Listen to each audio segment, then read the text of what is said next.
Assalamualaikum warahmatullahi wabarakatuh. Alhamdulillahirabbil alamin. Wassalatu wassalamu ala asyrafil anbiya'i wal mursalin sayyidina wa maulana Muhammadin wa ala alihi wa ashabihi ajma'in, amma ba'du. Faqad qala Allah ta'ala fi muhkami kitabih wa huwa asdaqul qailin. A'udzu billahi minasy syaithanir rajim. Bismillahirrahmanirrahim.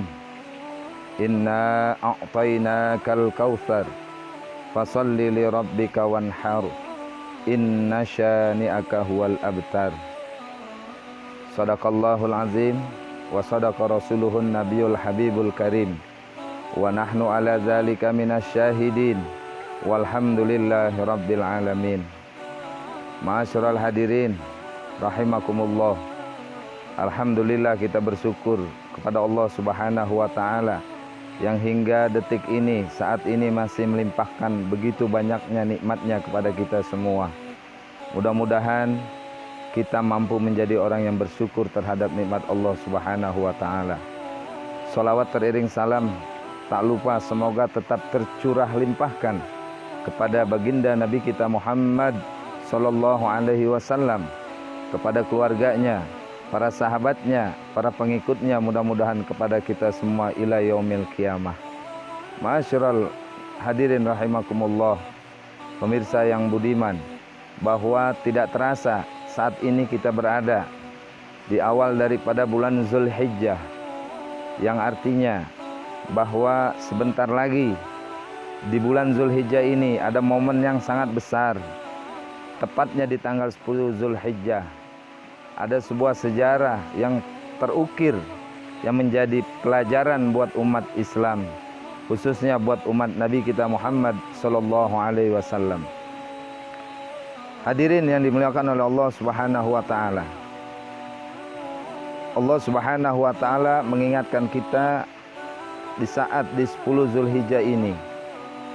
Teringat dalam benak dan pikiran kita sebuah pelajaran yang dapat kita ambil, yang dapat kita teladani dari perilaku Nabiullah Ibrahim alaihissalam dan putranya Nabi Ismail alaihissalam. Digambarkan oleh Allah Subhanahu wa taala di dalam Quran surat As-Saffat ayat 100 hingga ayat 107. Allah Subhanahu wa taala berfirman, "Wa qala inni zahibun ila rabbi sayahdin." Nabiullah Ibrahim alaihissalam pada saat itu beliau diperintahkan hijrah oleh Allah Subhanahu wa taala. Maka ia berkata, "Saya akan pergi hijrah kepada Allah Subhanahu wa taala. Barangkali nanti akan saya temukan hidayah petunjuk dari Allah Subhanahu wa taala." Kemudian dalam ayat tersebut dijelaskan lagi, "Fabasyarnahu bigulamin halim." Maka ketika kegelisahan Nabiullah Ibrahim alaihissalam di ujung usia dengan Siti Hajar yang saat itu belum dikaruniai putra, maka Nabiullah Ibrahim alaihissalam berdoa kepada Allah agar diberikan keturunan yang mampu melanjutkan dakwahnya. Maka ketika beliau hijrah ke negeri Syam, beliau meningkatkan kuantitas ibadahnya, lebih dekat taqarrub lagi kepada Allah Subhanahu wa taala. Sambil beliau berdoa, "Rabbi habli minas solihin." Maka di saat itu beliau sering memanjatkan doa, "Rabbi habli minas solihin." Ya Allah, ya Rabb, ya Tuhanku, anugerahkanlah bagiku keturunan anak-anak yang soleh yang mampu meneruskan agamaku dan dakwahku kepada Engkau ya Allah. Lalu doa ini disambut dan diijabah oleh Allah Subhanahu wa taala dengan kalimat di dalam Al-Quran, dalam ayat lanjutan, "Fabasyarnahu bigulamin halim." Maka Allah sambut permohonan Nabiullah Ibrahim dengan sebuah informasi yang sangat mengembirakan Nabiullah Ibrahim dengan kalimat "Fabasyarnahu bigulamin halim." Maka kami kabarkan kepadanya, kepada Nabiullah Ibrahim alaihissalam, bahwa kami akan berikan kepadanya keturunan anak yang soleh, yang taat kepada Allah, taat kepada Rasulullah, dan taat kepada kedua orang tuanya. Maka lahirlah menurut ayat ini seorang putra yang bernama Ismail, yang bersifat halim, anak yang penurut, yang taat kepada Allah dan juga taat kepada perintah kedua orang tuanya. Lalu Nabiullah Ibrahim alaihissalam pada saat menginginkan sesuatu yang diharapkan dalam waktu yang cukup lama, datang lagi ujian buat Nabiullah Ibrahim alaihissalam, bahwa Allah Subhanahu wa taala menginginkan bahwa putra beliau yang telah diberikan, yang ditunggu-tunggu sekian lama, untuk kiranya diminta oleh Allah sebagai bentuk pengorbanan dan cintanya kepada Allah Subhanahu wa taala.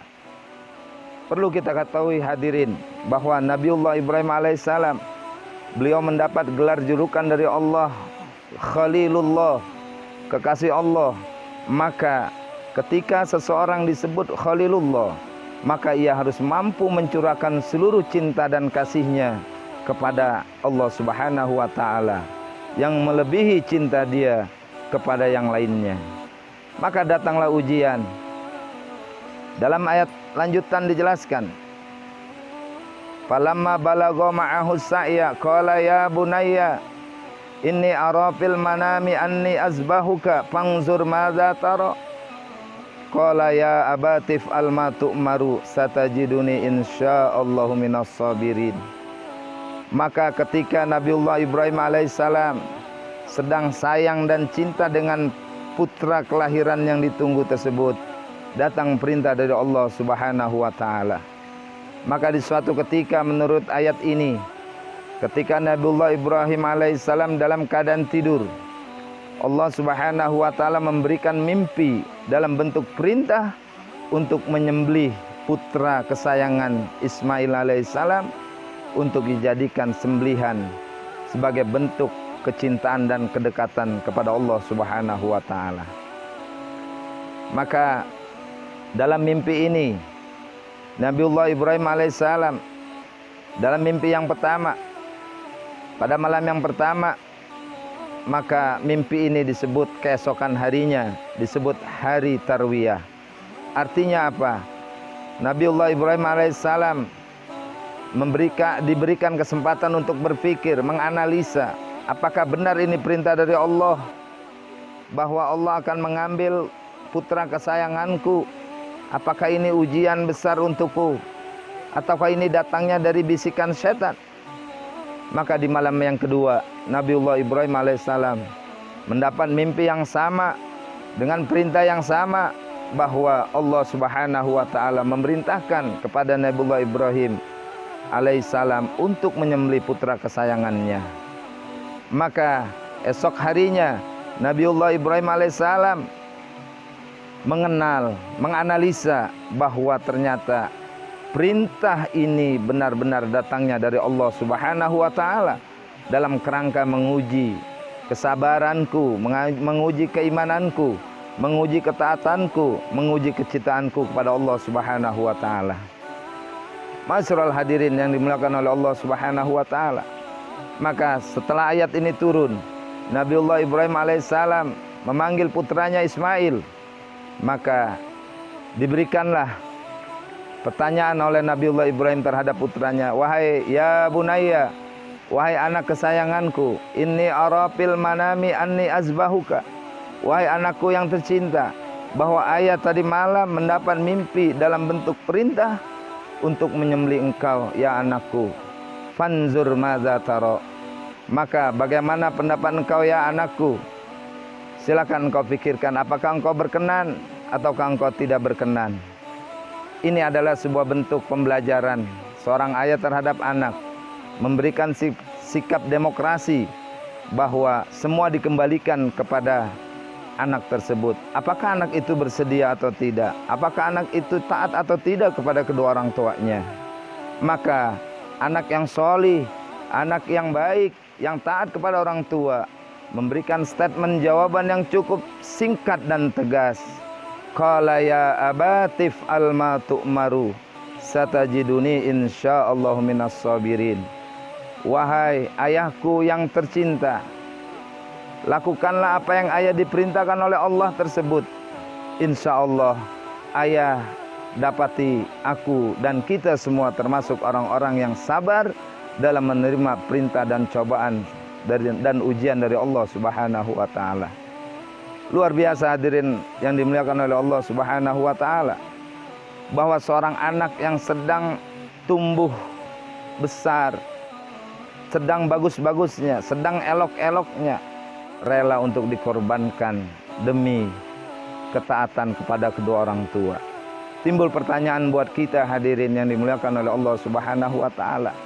Mengapa Ismail alaihissalam begitu pasrah dan taatnya kepada perintah orang tuanya? Karena dalam satu keterangan menurut ayat ini bahwa ketaatan Nabiullah Ismail alaihissalam terhadap ayahnya Ibrahim alaihissalam karena ayahnya taat dan cinta kepada perintah Allah Subhanahu wa taala. Maka ada rangkaian ketaatan kalau kita perhatikan dalam ayat ini rahimakumullah. Ketaatan orang tua kepada Allah memunculkan dan memberi efek yang sangat positif terhadap ketaatan anak kepada kedua orang tuanya. Artinya apa? Anak taat kepada kedua orang tuanya karena kedua orang tuanya taat kepada Allah. Hadirin yang dimuliakan oleh Allah Subhanahu wa taala, itu sejarah singkat daripada kurban, syariat kurban yang disyariatkan oleh Allah Subhanahu wa taala kepada Nabiullah Ibrahim alaihissalam yang saat ini hingga saat ini menjadi syariat buat umat Nabi Muhammad sallallahu alaihi wasallam. Satu ayat lagi menjelaskan bahwa di dalam surah Al-Kautsar Allah Subhanahu wa taala mengingatkan kita, inna a'tainakal kautsar. Sesungguhnya kami telah berikan kepada engkau ya Muhammad nikmat yang amat banyak, nikmat yang amat besar. Fasholli li rabbika wanhar. Maka salatlah olehmu dan menyembelihlah olehmu. Inna syani'aka huwal abtar. Sesungguhnya orang yang benci terhadapmu, dia itulah pada hakikatnya orang yang merugi di hadapan Allah Subhanahu wa taala. Dapat kita pahami dalam ayat surat Al-Kautsar ini bahwa yang pertama, bahwa kita harus menyadari seluruh yang ada dalam hidup kita, karunia yang ada dalam kita, baik itu kesehatan, rizki, seluruh yang Allah berikan kepada kita merupakan nikmat yang harus kita syukuri kepada Allah Subhanahu wa taala. Lalu dalam bentuk apa syukur kita kepada Allah Subhanahu wa taala? Dalam ayat yang kedua, fasholli li rabbika wanhar.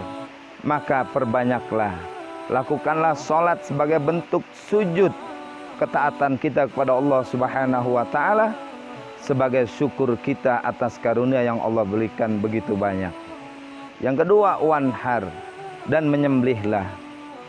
Masyiral hadirin yang dimuliakan oleh Allah Subhanahu wa taala. Maka dalam ayat yang kedua ada dua perintah, salat dan menyembelih. Ulama berpendapat bahwa pelaksanaan Idul Kurban itu dilakukan setelah selesai sholat sunnah Idul Adha dan dilanjutkan dengan berkurban. Ini menunjukkan bahwa kecintaan kita kepada Allah Subhanahu wa taala, ketaatan kita kepada Allah Subhanahu wa taala dapat dibuktikan melalui dua perintah. Yang pertama adalah sejauh mana tunduk dan sujud kita kepada Allah Subhanahu wa taala melalui media salat yang kita kerjakan. Yang kedua, dalam bentuk berkurban, mengorbankan waktu kita kepada Allah Subhanahu wa taala, mengorbankan harta kita yang Allah berikan begitu banyak untuk dijadikan taqarrub ilallah, sebagai bentuk pendekatan upaya diri kita ibadah kepada Allah Subhanahu wa taala. Ayat yang ketiga, fasholli li rabbika wanhar. Inna syani'aka huwal abtar. Sesungguhnya orang yang benci kepadamu, dialah orang yang rugi. Masyiral rahimakumullah. Maka dalam ayat yang ketiga ini, terkadang ketika kita ingin berbuat kebaikan, ketika ingin kita melakukan sebuah ibadah melalui proses berkurban, ada saja di sisi lain orang yang tidak suka dengan perbuatan kita yang baik tersebut, maka abaikan, biarkan saja orang tersebut. Maka pada hakikatnya Allah ciptakan ada dua sisi, ada orang baik, ada orang soleh, ada orang jahat, ada orang yang tidak soleh. Ini sudah biasa dan sudah ada sejak zaman dulu, hadirin rahimakumullah. Ada orang yang senang dengan orang berbuat baik dan ada juga orang yang tidak suka dengan orang yang berbuat baik. Biarkan dan abaikan, maka pada hakikatnya orang tersebutlah yang merugi di hadapan Allah Subhanahu wa taala. Ma'asyiral hadirin rahimakumullah. Demikianlah uraian hikmah kurban yang dapat disampaikan, mudah-mudahan memberikan pembelajaran, memberikan penyegaran buat kita yang barangkali tahun kemarin belum mampu berkorban, maka mudah-mudahan di tahun ini kita bisa punya rezeki dapat berkurban seperti yang digambarkan oleh Nabiullah Ibrahim dan Nabi Ismail alaihissalam. Kita berdoa pada Allah Subhanahu wa taala, mudah-mudahan Allah limpahkan buat kita rezeki yang banyak, nikmat yang banyak, sehingga kita mampu melaksanakan sunnah kurban. Hadanallahu wa iyyakum ajmain. Wassalamualaikum warahmatullahi wabarakatuh.